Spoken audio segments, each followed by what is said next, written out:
Good afternoon, everyone. We're back. It's been a little longer than we thought. We were going to do a podcast every month, but it's been a Michigan winter. So here we are. I've got Danielle Mazzoni with me. She is our Director of Purchasing and Sales, and today we're going to talk a little bit about what goes on day to day with her role within CJ Chemicals and some of the things that go in behind the scenes.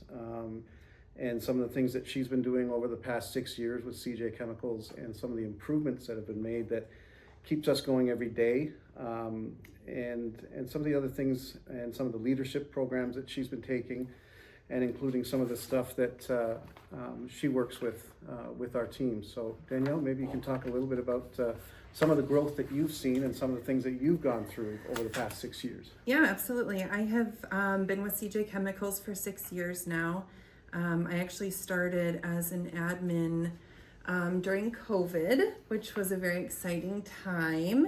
I kind of grew into a logistics role as it was something that we were doing a lot of and needed support in that area, and from there into purchasing and procurement. I'm still doing that as well as supporting the sales team now.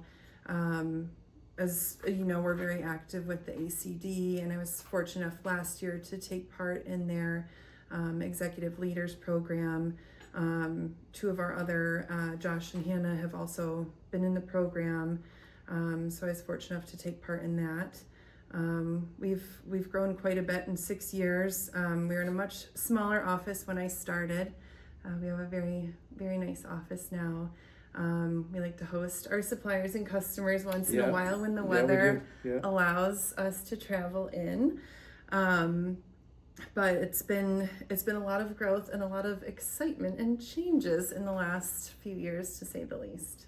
Yeah, and I think one of the things too, you talked about the leadership program that you took. What was pretty incredible in that was some of the networking that you were able to build, and you focus on the suppliers, and one of the things that I think that people don't understand is the relationships that you've been able to build, and focus in on some of the different types of suppliers and partners that we've been able to grow. And when I started with CJ Chemicals just almost 4 years ago, it was very different, and you've taken it where we're actually working directly with manufacturers now, and it helps us greatly, and those relationships that we've been able to build, and we see it day to day. And to your point, we have them coming in once a month, sitting and talking with our sales team, sitting and talking with our administration team, and learning about the products, learning about what they do, and it helps us and builds relationships with them on a daily basis. And some of those examples that we see that have come in, maybe you can share a few of them that have helped with key partnerships, from groups that maybe like a Vecridge to other partners. Absolutely. We definitely pride ourselves on building relationships, whether that's on the supply side or the customer side. On the supply side, where I'm more involved, we've developed our manufacturer relationships over the last several years. We really want to be able to offer our customers many resolutions, whether it's an additional source for a product, maybe a new product for a project that they're starting.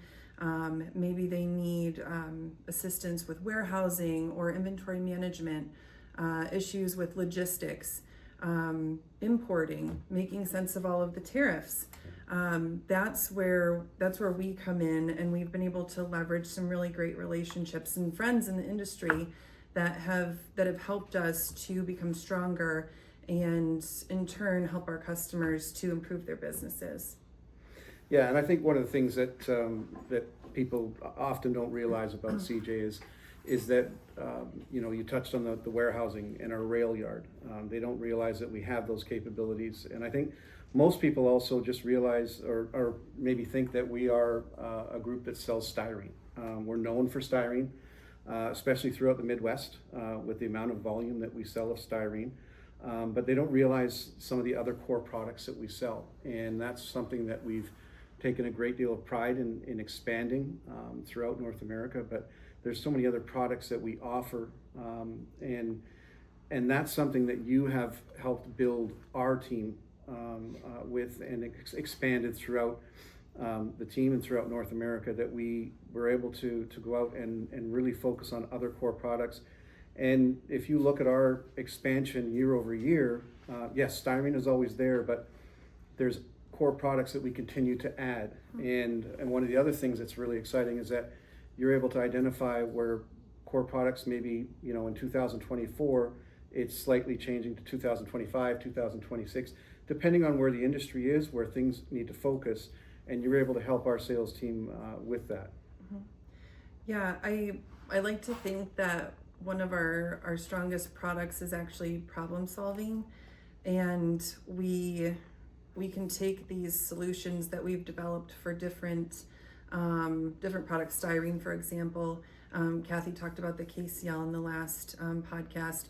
So we take these resolutions that we've come up with, and we can duplicate them in other scenarios. So we can come up with creative solutions somewhere in the supply chain where somebody is having an issue, and maybe their supplier right now isn't willing to take the time to do that.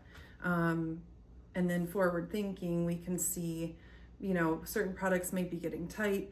We can look and say, where in the supply chain can we take advantage and bring this product in and help out our customers in this area? Yeah, and you referenced Kathy. I mean, I think that's the important thing that she continues to talk to us every day about, and our team. And I think that it's something that our purchasing team is very strong at, is getting back to our team, which allows us to get back to our customers within 24 hours. We may not have all the answers, but we're communicating with them. And even when things are tightening up, as it comes into certain times, whether it was COVID or whether it's, going into end of year or certain circumstances, we're able to at least communicate back to our customer. Yes, 2025 was, it was a unique year. We'll call it that. And with tariffs changing sometimes from morning to afternoon, we were able to communicate to our customers on pricing and here's where the product is in the pipeline, and trying to keep them patient, which was very difficult. But with our team, and especially our purchasing and customer service team, able to keep them going and having the sales team be able to communicate back to customers because of our internal team was something that a lot of people don't have the fortune to do. So yeah, we want to gather the information so that we can be transparent and work together with our customers, so that we don't want to ever be in a situation where a delivery is late or something worse happens down the line. Yeah, and it leads to our customers coming back to us, even though they may be upset that we don't have all the answers. They're not frustrated, and they're staying with us, and they understand. And we're a group that constantly communicates to our customers. And we've had that communication come back to us from our customers. They appreciate the communication. They appreciate the transparency. It may not always be the answer they want, but they are appreciating that we're getting back to them. And it's something that we're looking forward to in 2026. We're hoping that winter's going to end at some point. Not saying that we didn't need a good winter, but we're ready for spring. And we're kind of getting ready for that next step. Before we know it, it's going to be AFPM, which is what you and I love to go to and dread to go to at the same time.